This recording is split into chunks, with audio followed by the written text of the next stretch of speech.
Some thieves don't break into houses, they break into hearts. That line echoed in Daniel's mind as he watched the sea swallow the sun. He once believed love was sacred, unstealable. But when Michael entered their lives, with his calm smile, his confident voice, his perfect world, everything began to shift.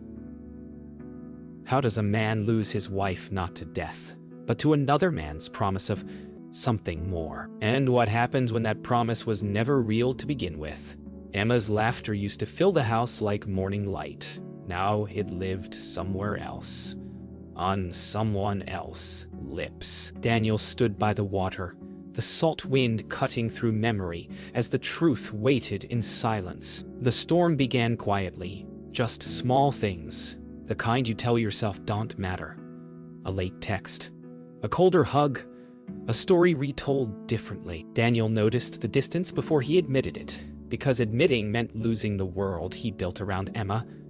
He told himself she was tired, overworked, restless, but deep down he already knew. Someone else had entered the story. Emma tried to believe she was chasing happiness, not running from it. Michael made her feel seen, like every forgotten part of her had found language again. But every time Daniel's name appeared on her phone, her stomach tightened. Guilt had a voice now, whispering between the spaces of her new life. Whoa, you. Michael wasn't just confident, he was constructed. Every gesture rehearsed, every truth half-shaped. He spoke about love like a transaction, about loyalty like leverage. Daniel only saw charm. Emma saw freedom. But what neither of them knew was that Michael's perfect marriage to his own wife had already cracked, long before he met Emma. Sometimes betrayal begins as admiration. Daniel once thanked Michael for helping Emma through her stress. Now those same words cut through him like glass. As he replayed every laugh, every dinner, every look between them, the truth assembled itself piece by piece. The man he called friend had stolen the heart that once beat for him alone. Secrets rot in silence. For weeks, Daniel walked through life pretending not to see what his heart already knew. Every word from Emma's lips carried the weight of someone else's breath. Every time her phone lit up, he felt the slow burn of truth clawing at the edges of his denial. Sometimes the cruelest kind of love is the one that forces you to face the person you've become. And Daniel, once proud and steady, was now learning how fragile truth can be when it arrives too late. Emma woke to a new kind of ache. Michael had promised peace, but now she could feel his distance like a storm gathering behind his eyes. She told herself this was normal. Love changes. People change. But her heart knew it wasn't love she was feeling anymore. It was the slow unraveling of something built on lies. Michael's mask began to slip. His wife, Julia, had stopped asking questions, and Emma had started asking too many. The image of control he wore so well began to crack. His voice turned sharp, his patience thin, and beneath his calm exterior lived something darker. A man who couldn't stand being exposed. Daniel couldn't take the pretending anymore. That night, he followed the road to Michael's house, not out of revenge, but out of desperation for truth. Every mile was a confession. He rehearsed 100 words he had never said, and when he saw Emma's car parked outside, the silence inside him broke open like thunder. Emma's heart stopped when she saw Daniel's reflection through the rain. Michael froze beside her, the air between them heavy with unspoken truth. In that moment, all three of their lives collided. The husband who loved too deeply, the wife who chased freedom, and the man whose lies had trapped them both. The perfect marriage was just a ghost now, and it was about to haunt them all. The rain didn't stop that night. It only thickened, as if the sky itself couldn't bear their silence. Daniel didn't shout when Emma opened the door. He didn't need to. The truth hung between them like smoke, impossible to breathe through. Michael tried to speak, but words meant nothing now. Some endings don't explode, they dissolve. And in that quiet dissolution, everyone saw who they really were. Why him? Daniel's voice barely rose above the rain. Emma's lips parted, but no words came. There were no villains here, only people who didn't know how to stop hurting each other. Michael turned away, his jaw clenched. In that moment, the storm outside was nothing compared to the one tearing through their hearts. The next day, Daniel sat in his car outside his house, unable to go in. Inside, every photo, every trace of Emma still breathed. He realized heartbreak isn't one moment.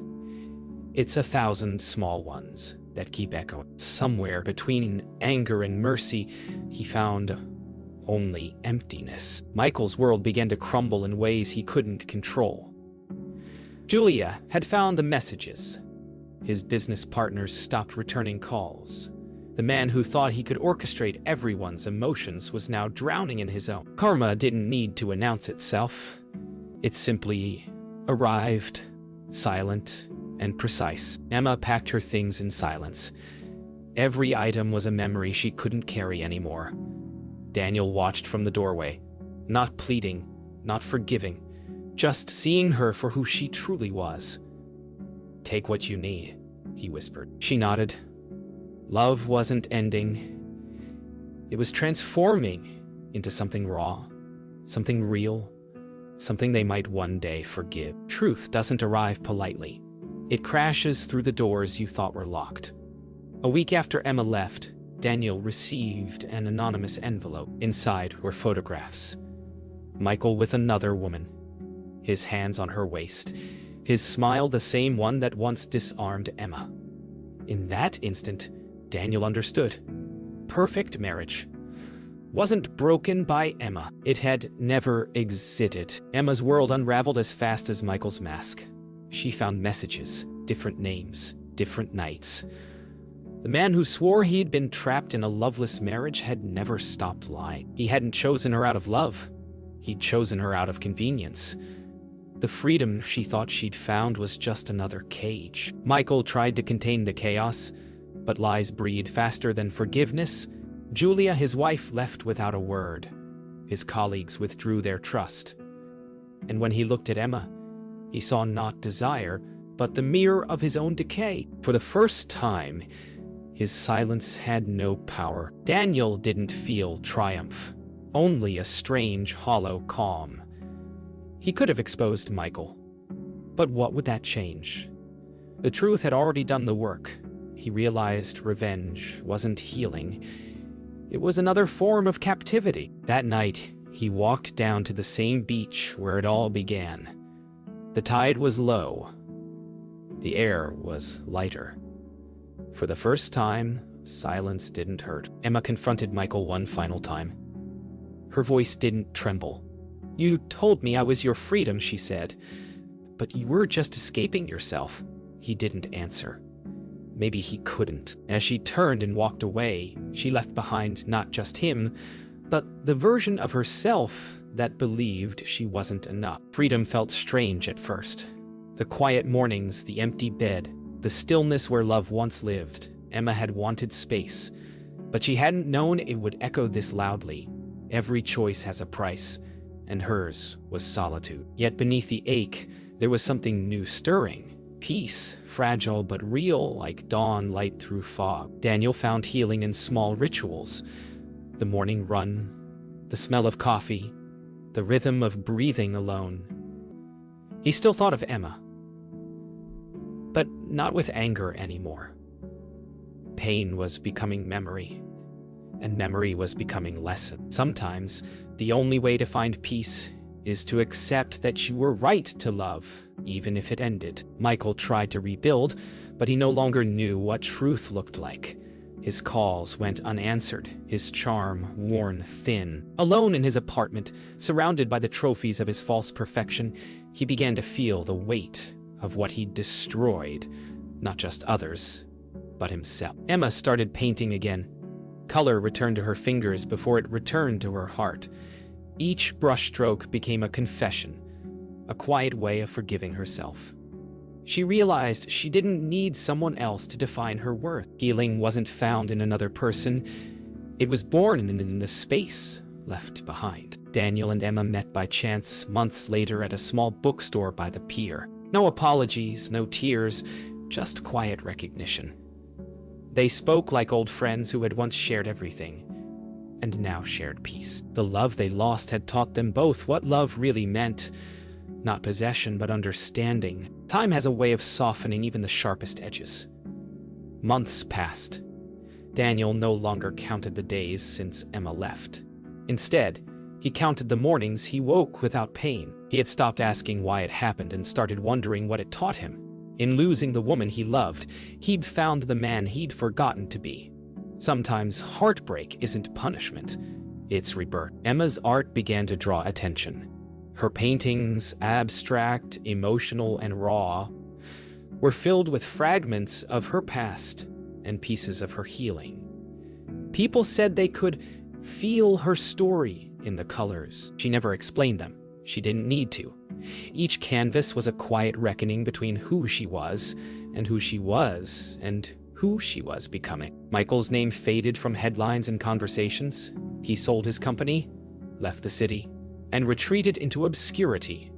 People said he wanted a fresh start, but those who once knew him suspected otherwise. The man who built his life on control now lived surrounded by silence. And silence doesn't lie. Daniel visited the beach again one evening, the same place where it all began. The air was calm now. The sea didn't feel like loss anymore. It felt like acceptance. He whispered Emma's name, not in pain, but in gratitude. Love had hurt him, yes, but it had also woken him. Emma walked the same pier days later, unaware that Daniel had stood there before her.